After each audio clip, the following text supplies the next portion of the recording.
Hi, my name is Alex Pletcher, and I love going to the movies.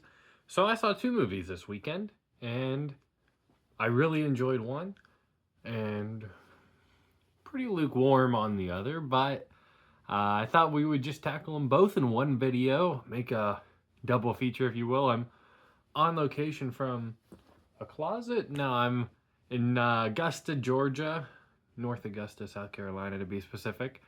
For the Masters with my fiance, and this is where she's from. So just chilling in one of her rooms and making this video because today we saw The Amateur with her parents because I took them to see Nosferatu over Christmas, and that did not necessarily go over terrifically well with her mom, to say the least. She was not a fan.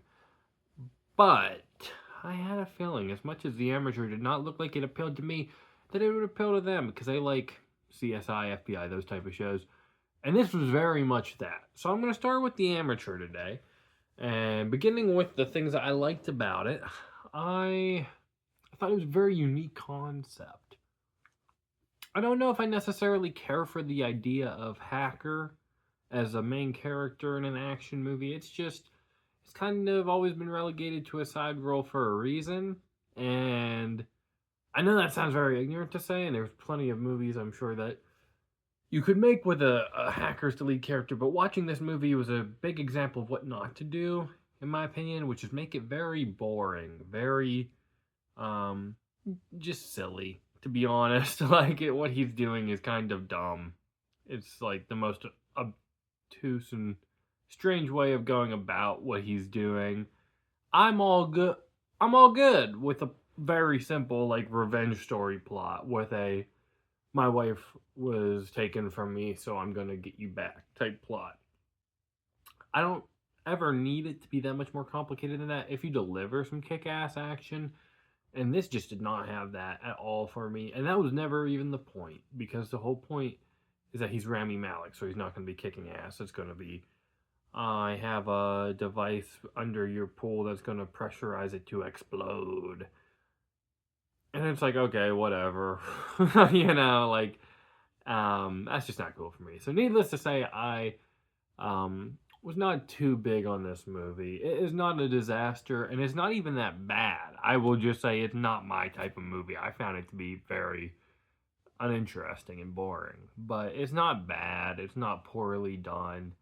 It is just a fine conspiracy agency thriller with a different angle to how it's approached, making it not so action oriented, which is just not my type of thing. But the good news is her parents did love it, and that got me off the hook. She said multiple times, that makes up for Nosferatu. And I was like, that's all it needed to do.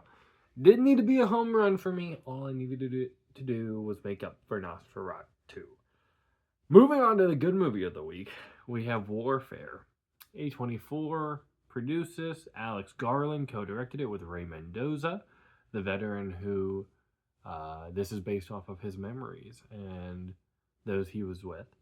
To an extent, I think other people also contributed to this, but this is such a raw, authentic thing to put out there.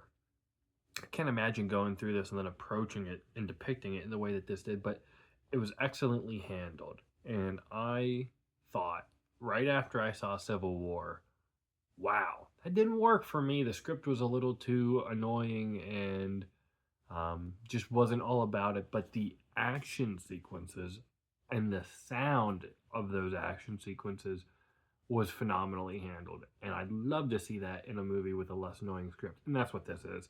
This is a movie where the script is almost superfluous. It's the story, at least, is like what is happening is happening. It's a very simple story. Once you see it, you'll know it. And whenever you're in this 90-minute stretch with these dudes, you're in it.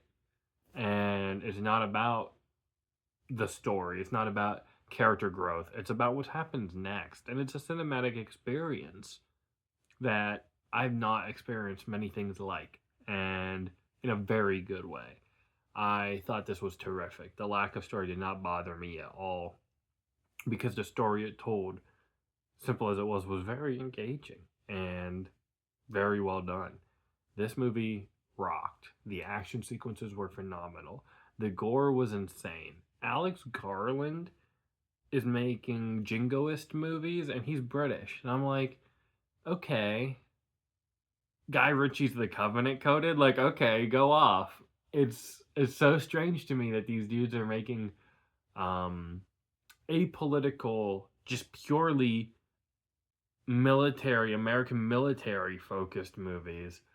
And they're like posh English guys, but whatever. Good for them. And they're good. They're well done.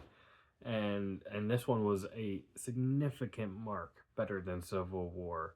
The acting across the board was fantastic.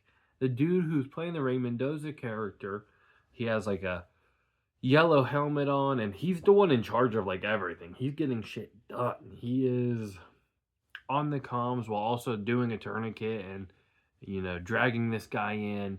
He's on charge of everything, and the actor was fantastic. Will Poulter was great.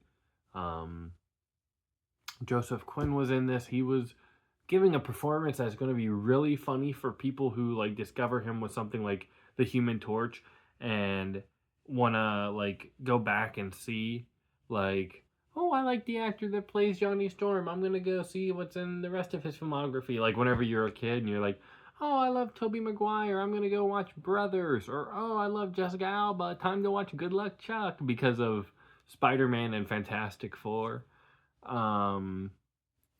That's going to be this generation's version of that. If you see this movie, you'll know what I mean. The idea of someone doing that is pretty hilarious. Kind of like David Cornsweet in Twisters. But to a much greater extent, much more excruciating, much more vulnerable, and much more impactful.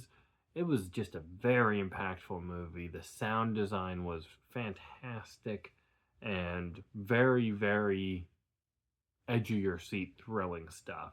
My fiance did not necessarily want to see it and then last minute showed up as a surprise, and then ended up really enjoying it. She said that she thought it was excellent and has been talking about it for days. And I know we won't be talking about The Amateur for days, but Warfare certainly left its impact.